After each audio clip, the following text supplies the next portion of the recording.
Today we'll have a look at systems of three equations in three variables. These systems have to be linear though, which means that there are no squares or power different than 1 for each of the variables involved. So you see in these three equations x, y and z appear to the power of 1, and there's no squares, no cubes and no other powers.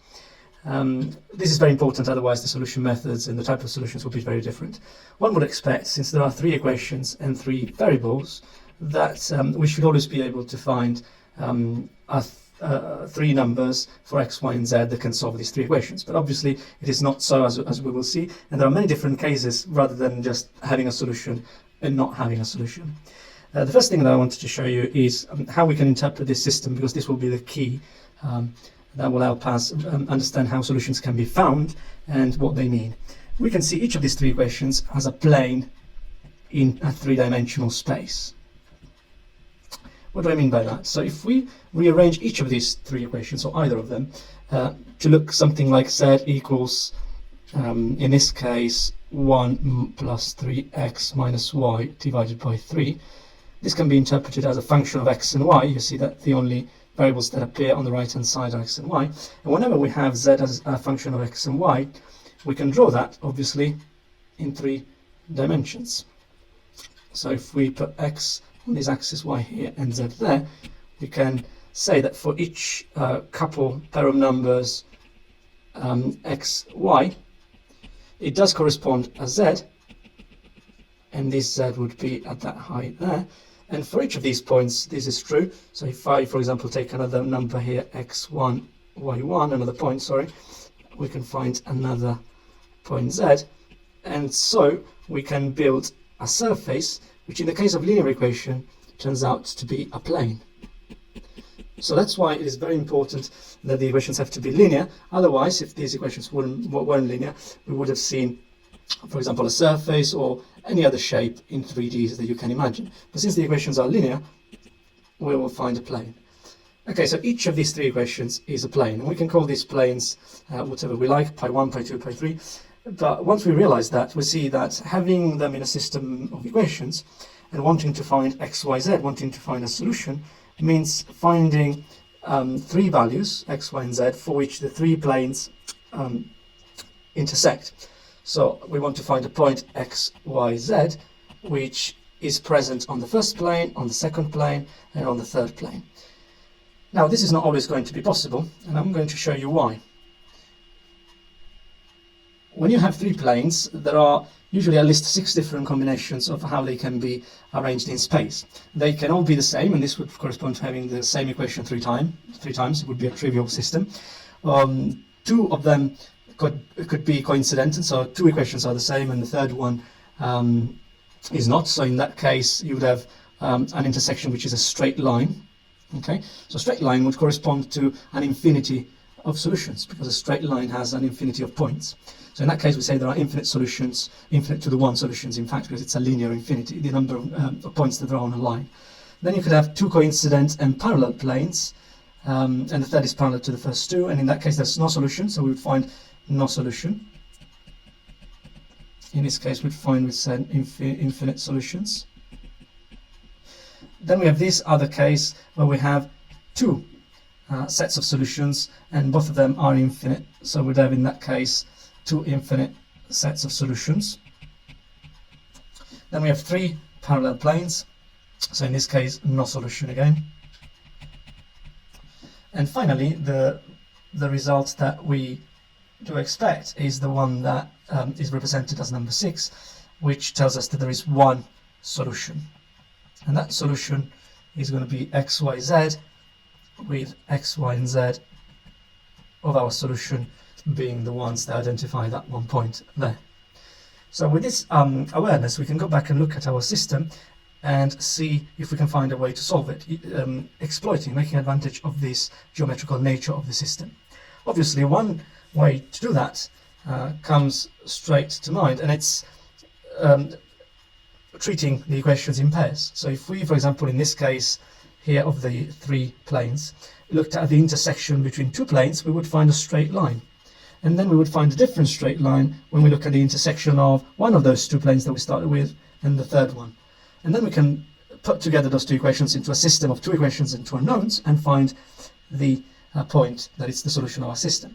If you think carefully about it, that will work in any of these cases. For example, in this case here, you'd have two coincident solutions. Well, those two already are reduced to one, and therefore we can then solve the equation that's coincidental with P1, P2, and P3, and that's a system of two variables and two equations, and so we find if there is a solution that is a line.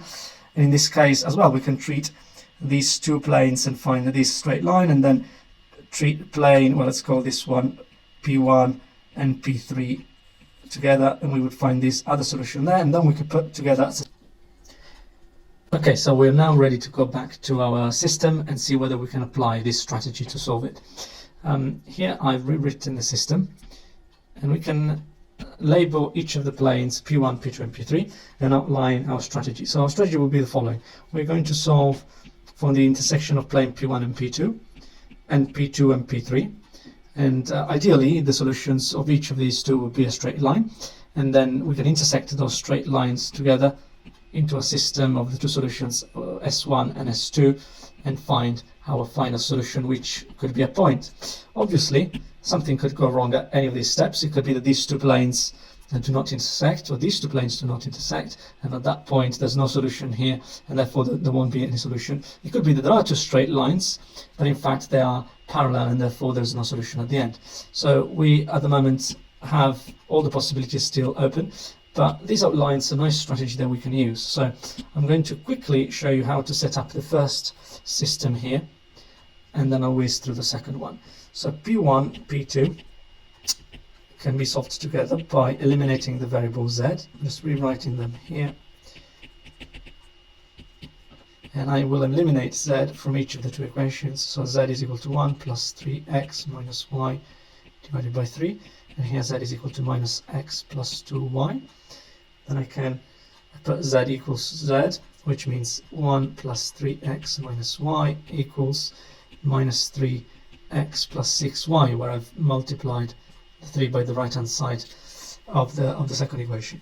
Okay, so this now simplifies to an even simpler expression. So this equation becomes, I'll write it in red because we'll use it later, 3, 6, 6x minus 7y plus 1 equals 0. And this is our S1.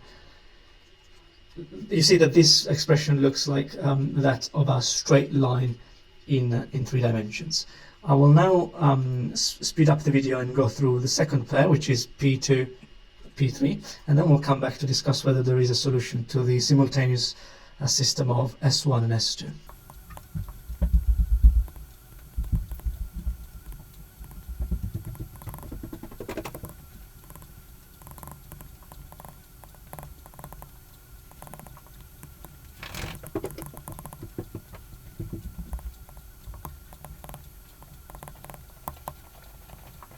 Okay, so we've now found two solutions, S1 and S2, and we can conclude our problem and solve it finally by doing step 3, which is the system of S1 and S2 together. Now that system will look something like this. We have x minus y equals 0, which is our S2, and then we have 6x minus 7y plus 1, which is equal to 0, and we want to solve for x and y first.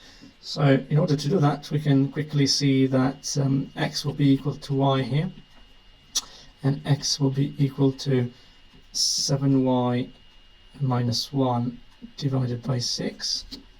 So we can now bring those together again, and we'll have that 7y minus 1 is equal to 6y, which means that y is going to be equal to 1.